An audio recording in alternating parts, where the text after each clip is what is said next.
Hello everyone, this side Suhel Ansari.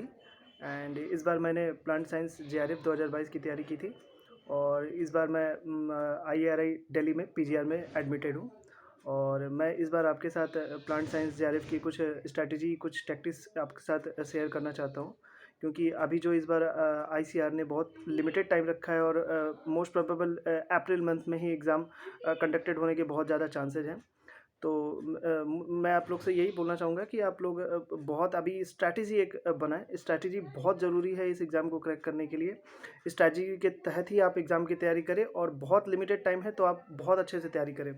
सबसे पहले जो बुक्स की अगर बात करता हूँ, मैं बुक्स की जो रिक्वायरमेंट है आप सबको पता होगी क्या क्या बुक्स है, लेकिन फिर भी मैं आपको एक रिकैप कर देना चाहता हूँ उसके बारे में। बुक्स में सबसे पहले आप जेनेटिक्स की बीडी सिंह और ब्रीडिंग की भी BD Singh, that is more than sufficient. आपको और कहीं जाने की ज़रूरत नहीं है और ये मोर देन सफिशिएंट है। और बीडी सिंह की अगर ब्रीडिंग की अगर बात करूँ तो आप जो शुरू के जो चैप्टर्स हैं टिल ब्रीडिंग प्रोसीजर तक या जो ब्रीडिंग मेथड्स हैं वहाँ तक आपको बिल्कुल कवर करना है। आपको उसमें से कुछ भी नहीं छोड़ना है। आपको बार बार पढ़ना है, उसको बार बार रिवाइज करना है। आपको वहाँ तक एकदम कंप्लीट करना है उसे। उसके बाद अगर हम लोग बात करें जेनेटिक्स की बीडी सिंह की, तो उसमें भी आपको शुरू के सारे चैप्टर्स कवर करने हैं। जो मॉलिकुलर जेनेटिक्स का पोर्शन है वो थोड़ा सा टफ है, तो आपके पास टाइम है तो आप करें, लेकिन फिर भी ट्राई कीजिए कि उसके कुछ चैप्टर्स आप करके ही जाएं, क्योंकि अभी एग्ज़ाम में उससे भी क्वेश्चंस आ रहे हैं। ब्रीडिंग सिंह में एक और मैं बात करना चाहूँगा। ब्रीडिंग के बीडी सिंह में जो स्ट्रेस ब्रीडिंग है उसके जो कुछ टेबल्स हैं वो बहुत इंपॉर्टेंट है, क्योंकि पिछली बार उससे क्वेश्चंस आए थे। तो वो आप बिल्कुल करके जाएँ उसको। उसके बाद अगर अब बात करें हम लोग पैथोलॉजी की, तो पैथोलॉजी में एससी दुबे को आप बार बार पढ़ें, जितनी जल्दी हो सके पढ़ें। एससी दुबे को पढ़ने का ये तरीका है कि आप एससी दुबे पढ़ते वक्त उसको हाईलाइट कर लें। आपको ये नहीं है कि उससे नोट्स बनाना है, एससी दुबे के बिल्कुल नोट्स नहीं बनाने हैं आपको। एससी दुबे को आप हाईलाइटर लें, एससी दुबे के बुक में ही आप उसे हाईलाइट कर दें। और जब आप एक बार उसको पढ़ लेंगे तो आपकी इतनी कैपेसिटी हो जाएगी, आप 3 दिन में उस बुक को ख़त्म कर सकते हैं। तो आप ऐसी कैपेसिटी डेवलप करें, क्योंकि टाइम बहुत कम है।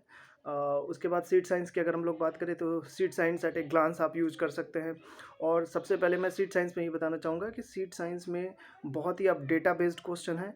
तो आपको डेली सुबह अर्ली इन द मॉर्निंग आप सीड साइंस को रिवाइज करें, क्योंकि वो स्टैटिक पोर्शन है, उसमें बहुत कुछ मेमोराइज करना है। आपको डिस्टेंस याद करने हैं, प्योरिटी इंडेक्स याद करना है, प्योरिटी परसेंटेज याद करना है। तो आप डेली सुबह में आप उसको रिवाइज करें, लिख करके रिवाइज करें, क्योंकि एग्ज़ाम के समय में जब आपके पास 4 क्वेश्चन आए तो आपको ऑप्शन आए तो आपको फिर वो कन्फ्यूज़न ना होना चाहिए वहाँ पर।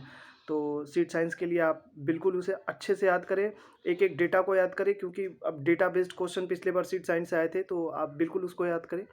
उसके बाद अगर हम लोग बात करें माइक्रोबायोलॉजी के लिए, तो माइक्रोबायोलॉजी के लिए सबसे अच्छा सोर्स मैं जहाँ तक मुझे लगता है कि टोरो एंड कपूर है। शुरू के 4 चैप्टर्स हैं और लास्ट के 4 चैप्टर्स आप उसको थ्रू पढ़ लें और एक बार बस उसे नोट्स बना लें। उसके बाद आपको उसको बुक को उठाने की ज़रूरत नहीं है। और दूसरा आप एल एन के अगर आपके पास अगर होंगे मॉड्यूल, तो उसमें माइक्रोबायोलॉजी का कहीं से आपको मिल जाए तो आप कोशिश कीजिए कि वो भी, क्योंकि उसमें भी अच्छा दिया हुआ है माइक्रोबायोलॉजी का, तो वहाँ से भी आप एक बार रिवाइज कर सकते हैं। और ये मोर देन सफिशिएंट होगा। और ये हो गई, तो बुक्स की बात हो गई है। और एक और मैं बात करना चाहूँगा, क्योंकि अभी लिमिटेड टाइम है, तो plant science at a glance और या इंस्टेंट प्लांट साइंस की एक बुक आती है, आप उसको ज़रूर अपने साथ रखें, क्योंकि आपके पास बहुत लिमिटेड टाइम है और लिमिटेड टाइम में आपको बहुत कुछ चीज़ें रिवाइज करनी है। तो आप plant science at a glance को बिल्कुल उसको, या इंस्टेंट प्लांट साइंस को बिल्कुल रखें अपने पास, उससे क्विक रिवीजन करें बार बार। और जब जो सबसे मोस्ट इम्पॉर्टेंट चीज़ आती है वो आती है, आपने जो भी पढ़ना है आपने पढ़ लिया हो, आपका जो है वो रिवीजन। आप जितना मल्टीपल बार रिवीजन करेंगे वो आपके लिए उतना बेनिफिट्स होगा, ताकि आपको एग्ज़ाम में कन्फ्यूज़न कम होगा। आप बार बार रिवाइज करें, क्योंकि revision is the most important thing to crack any exam. आप कितना पढ़े हैं उससे कोई फ़र्क नहीं पड़ता, आपने कितनी बार रिवाइज किया है वो मैटर करता है। और एग्ज़ाम में एक्यूरेसी और स्पीड को बढ़ाने के लिए सबसे जो इम्पोर्टेंट है वो है मॉक टेस्ट। जब अगर आपका एग्ज़ाम शेड्यूल हो जाए, आपको पता चल जाए कि अप्रैल में, या जो अप्रैल में मोस्ट प्रोबेबल है कि अगर अप्रैल में एग्ज़ाम है, तो आप फर्स्ट डे ऑफ अप्रैल से एटलीस्ट एक दिन में 2 मॉक टेस्ट बिल्कुल सॉल्व करें।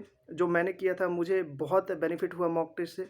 मैं एक दिन में 2 मॉक टेस्ट सॉल्व करता था। और मॉक टेस्ट सॉल्व ही नहीं करना है आपको, आपने सब कुछ पढ़ चुके हैं, तो आपको मॉक टेस्ट देने के बाद आपके जो भी क्वेश्चंस गलत हुए हैं, आप उन क्वेश्चन को एनालाइज करेंगे, उन क्वेश्चन में क्या गलती रह गई, क्या कॉन्सेप्ट मिस हो रहा है, आपको उसको देखना है और वो क्वेश्चन दोबारा नहीं गलती होना चाहिए एग्ज़ाम में। ये आपको एकदम बिल्कुल एश्योर करना है कि जो भी आप मॉक टेस्ट दे रहे हैं, तो मॉक टेस्ट में आप ये बिल्कुल इस बात का ध्यान दें और जितना हो सके, जितना ज़्यादा से ज़्यादा हो सके time bounded mock test, full mock test दें और एग्ज़ाम कंडीशंस को फ़ील करके दें, क्योंकि एग्ज़ाम में ये बहुत मैटर करता है, क्योंकि आप एग्ज़ाम का प्रेशर दूसरा होता है, क्योंकि आपको वहाँ पे अपना बेस्ट देना होता है। तो अभी आप मॉक टेस्ट को एज ए एग्ज़ाम परसेप्शन से दें और उसमें स्पीड और एक्यूरेसी अपनी मेंटेन करें और जो भी उसमें क्वेश्चंस गलत हो, आप उनको बिल्कुल एनालाइज़ करें, बहुत अच्छे से एनालाइज़ करें और अच्छे से बिल्कुल तैयारी करें, बार-बार रिवीज़न करें और जितना हो सके बार-बार रिवाइज़ करिए, मॉक टेस्ट दें और बिल्कुल घबराएँ नहीं। जैसे हमने क्रैक किया, आप भी क्रैक कर सकते हैं इसको